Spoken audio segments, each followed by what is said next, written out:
It is time to look at the top 10 cards spiking the most this week and more in part 2 of this giant-sized 2-part edition of the Magic the Gathering Market Watch. This video is sponsored by Flipside Gaming. Check out flipsidegaming.com for all your gaming needs. Right now you can pre-order Teenage Mutant Ninja Turtles products, Secrets of Strixhaven products, or find a vast number of other great items on their website. Remember, shipping is free in the US if your order is over $100 or consists only of singles. Just look at the description or comment section below for direct links to their site.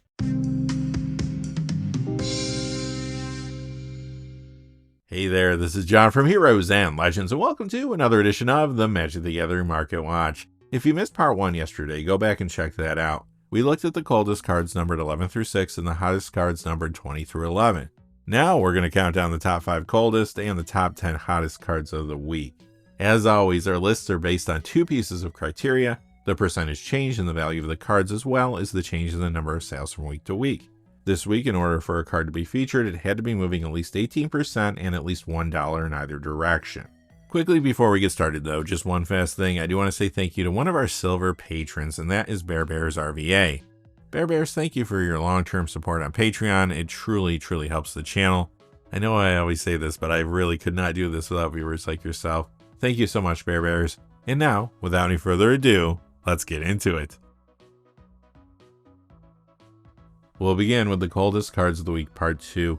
As we discussed in part 1, most of the cards moving down are ones that have recently been spiking, but let's see what made the top 5, starting with number 5, Wistfulness, down 475 to 2078. That's a 19% decrease. This is currently seeing play in several decks in multiple formats, including Standard, Pioneer, Modern, Legacy, Vintage, and 1v1 Dual Commander. However, Lorwyn Eclipsed is a popular set and lots of packs have been opened, so copies of this continue to hit the marketplace, and the price slides down some this week. Number 4, Plunge into Darkness, down $4.99 to $8. That's a 38% decrease. This card heated up recently when there's some hype around the Modern Cosmoglyph Death Shadow decks that run it. Unfortunately, those decks have not performed well in the meta over the last few weeks, so the price of Plunge into Darkness plunges downward. A week ago, this was number 11 on the hot list. Last week it arrived on the cold list to number 2. This week it falls one spot to number 3, Deceit, down $5.01 to $19.99. That's a 20% decrease. We saw this spike recently after it was a 4 of in both Dimir Excruciator decks in the top 8 of Pro Tour Lorwyn Eclipsed, including the winning deck. Plus, the Izzet Elementals deck in the top 8 was running 3 copies of Deceit in the main and 1 in the sideboard. On top of that, several other standard decks have been using this, and it has appeared in Pioneer, Modern, and Commander builds as well. Like the previous card though, there are lots of copies of Deceit hitting the marketplace due to the high amounts of Lorwyn Eclipse packs being open, so even though it's a highly played card, the price slides down again this week. Coming in at number 2, Cataclysm from Exodus, down $7.99 to $27. That's a 23% decrease. This was spiking recently because it's in pre-modern Terrageddon builds. Those decks are still performing fairly well, but Cataclysm spike was pretty aggressive, and as more copies go up for sale, it's now trying to find its proper price point. So it moves down this week. A week ago, this was number 10 on the hot list. Last week it made it up to number 5. This week it takes the number 1 spot on the cold list, Biorhythm. The Onslaught copy goes down $7.91 to $35.02. That's an 18% decrease. The 9th edition copy is down $12.64 to $33. That's a 28% decrease. This spiked aggressively last week when it was taken off the Commander ban list. It is on the Game Changers list though, but I am starting to see it show up in different Commander builds. However, like so many cards on our cold list, this week lots of copies of Biorhythm hit the marketplace after the spike. Now it's retracting some as it tries to find its correct price point. Now it's time for the main event, the hottest cards of the week, part 2. We saw the hot cards numbered 20 through 11 in part 1. Now it's time for the top 10 hottest cards of the week, starting with number 10. Regal Sliver, up 203 to 430. That's an 89% increase. This is from the Commander Masters Sliver Swarm Commander deck. You see it in Sliver Commander builds like the ones around the first Sliver and Sliver Hive Lord, and those decks have gotten better thanks to Lorwyn Eclipsed. The set brought us a lot of changelings and cards that perform well in Typal decks. Because of that, we've seen some key slivers like this one creeping up in price. Here are some examples of new cards that are making their way into many of these Sliver Commander builds. We have Bloodline Bidding, Chopping Changeling, Chronicle of Victory, Gathering Stone, and Abundant Countryside. Moving up 21 spots this week to number 9, Nexos, up 207 to 833, that's a 33% increase. This is from the Warhammer 40k Tyranid Swarm Commander deck. It appears in a couple commander builds around cards from its Precon, Magus Lucia Kane, and the Swarm Lord. However, Nexos is moving up in price because of the play it may see in the future. First, many are speculating that it will be a good upgrade to the Secrets of Strixhaven Quadrix Unlimited commander deck. That build wants you to cast X spells for +1/+1 counters. It also looks like Nexos will be good with a front-facing commander from that deck, Zimone Infinite Analyst. Additionally, a card from the Teenage Mutant Ninja Turtles set is also pushing Nexos' price. That's Mutagen Man Living Ooze. Nexos may be a good utility card in commander builds around Mutagen Man, and since it is a Warhammer-themed card, it's unlikely that you'll see Nexos reprinted between now and the release of these products, which makes it a safe spec in that regard. Number 8, Arrogant Worm from Torment, up 314 to 599, that's a 110% increase. This one is hot because of the play it's seeing in the pre-modern format. This is in the various Madness decks found there, including Selesnya, Simic, and 4-color. Those builds have been performing well since the meta shifted after the banning of Parallax Tide. Selesnya Madness is the one played the most. However, the professor showed the Simic variation in a video on Tolarian Community College this week, and that brought more attention to the deck and to the pre-modern format as a whole. Number 7, Teleportation Circle, up 317 to 1442, that's a 28% increase. This is a popular commander card that's been in several builds, like the ones around Noctis Prince of Lucis and Reaper King, for example. And those Reaper King decks did get some new tools from Lorwyn Eclipsed. Teleportation Circle is also appearing in a couple commander decks around new cards, including Abigail Eloquent First Year from Lorwyn Eclipsed, and to a lesser degree around Aang at the Crossroads / Aang Destined Savior from Avatar The Last Airbender. Several cards in the upcoming Teenage Mutant Ninja Turtles set have enters or leaves the battlefield triggers. In fact, there's a keyword mechanic named Disappear in the set. A card with Disappear gets an additional trigger when it enters the battlefield if a permanent you control left the battlefield that turn. Having said all that though, beware of Teleportation Circle. It's moving up now, but it's getting reprinted as part of the TMNT reprint subset, so when the product is released, Teleportation Circle's price may take a hit. Number 6, Springleaf Parade, up 399 to 1098, that's a 57% increase. This is from the Lorwyn Eclipse Dance of the Elements commander deck.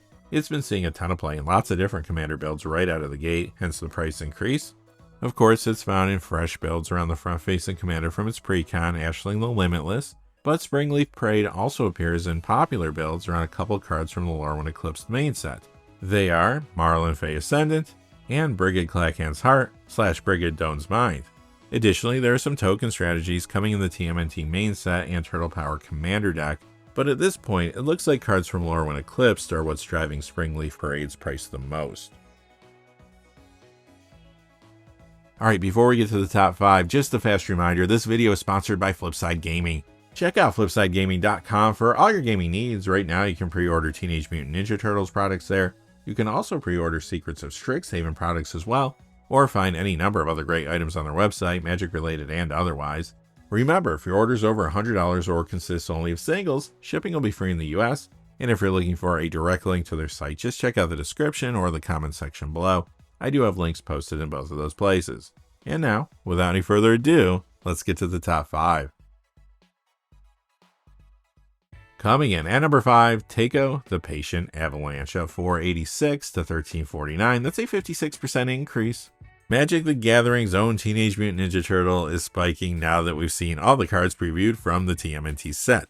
Since this design was originally an homage to the Teenage Mutant Ninja Turtles, it's not surprising that the card synergizes with cards from the new product. It's a turtle, it's a ninja, it supports the sneak mechanic, and it has a trigger when you pay to activate sneak on a card. I'm sure this will see more commander play as a commander and in the 99 of builds thanks to many of the cards from the new set. Here are just a few examples of cards previewed that could play well in Takeo commander decks. We have Ninja Teen, Shredder's Technique, Splinter's Technique, and Turtle Layer from the main set, as well as Shredder's Shadowmaster from the Turtle Power commander deck. Plus, Takeo the Patient Avalanche will be a great upgrade to that new commander deck. Keep an eye on Takeo's price in the coming weeks. Coming in at number 4, Hancock Ghoulish Mayor of $5.86 to $8 for a 274% increase if you're doing the math at home. This is from the Fallout Mutant Menace Commander deck. It currently sees playing Commander builds around the Wise Mothman from its Precon and Genova Ancient Calamity, for example. Now, however, this is spiking for a couple reasons. The first reason is the mutant creatures and mutant support coming from the TMNT products. Hancock will play well with a bunch of new cards from there. In fact, I'm seeing a lot of players grabbing this to upgrade the Turtle Power Commander deck, while others are planning on using it in fresh builds around the front-facing Commander from their Heroes in a Half Shell. There is another card pushing Hancock Ghoulish Mayor's price though, and that's the Ghoul Gunslinger from the Fallout Beyond Vault 33 Secret Lair, which should be shipping soon. I'm actually seeing Hancock appearing in more of those Commander deck lists than the ones around Heroes in a Half Shell. Number 3, Urtai Wizard Adept. This is up $7.35 to $15.99. That's an 85% increase. This spike is the result of a reserveless buyout that occurred simply because this is designated as a wizard and Secrets of Strixhaven is on the way. No doubt we'll see lots of wizards in the upcoming set and in the Commander decks, but whether that translates into any actual demand on this card remains to be seen. Coming in at number 2, Tombstone Stairwell. This is up $10.39 to $56.50. That's a 23% increase. This reserveless card saw a spike in sales after Ben Bateman made a video discussing how useful this can be in Commander Aristocrats builds. It has spiked several times over the last few years, and even though those spikes never last, the card has gradually grown in value. We'll have to see what happens this time. And finally, moving up 3 spots to number 1, Iona Shield of Emeria. The Zendikar copy is up $12.25 to $27.25. That is an 82% increase. The Modern Masters 2015 copy is up $17.08 to $47.44. That's a 56% increase. This appears in the sideboard of Modern Indomitable Creativity, but Modern is not the key driver for this spike. Iona is banned in the Commander format. However, Gavin Beerhay talked at length about this card in the Commander announcement a week ago. He said that Iona was very close to being taken off the ban list, but ultimately the team decided to get more feedback from the community first. That's all it took for speculation to take off and for Iona's price to spike aggressively 2 weeks in a row. I do expect to see at least some of this price spike retract in the coming weeks as sellers add more copies to the marketplace and attention shifts to other things. Alright, that's going to do it for this giant 2-part edition of the Magic the Gathering Market Watch. I hope you join us again next week, and until next time, hey, thanks for watching. If you enjoyed the video, please give us a like and subscribe, and have a great day. Hey, thanks for watching. This video is made possible through the generous support of viewers like you on Patreon. Check out the description below for links to our Patreon page as well as our Amazon affiliate store, where a small percentage of all sales will also help support the channel. Finally, if you haven't had a chance yet to subscribe, hit that subscribe button so you don't miss any of the new videos on Heroes and Legends. Talk to you again soon, and have a great day.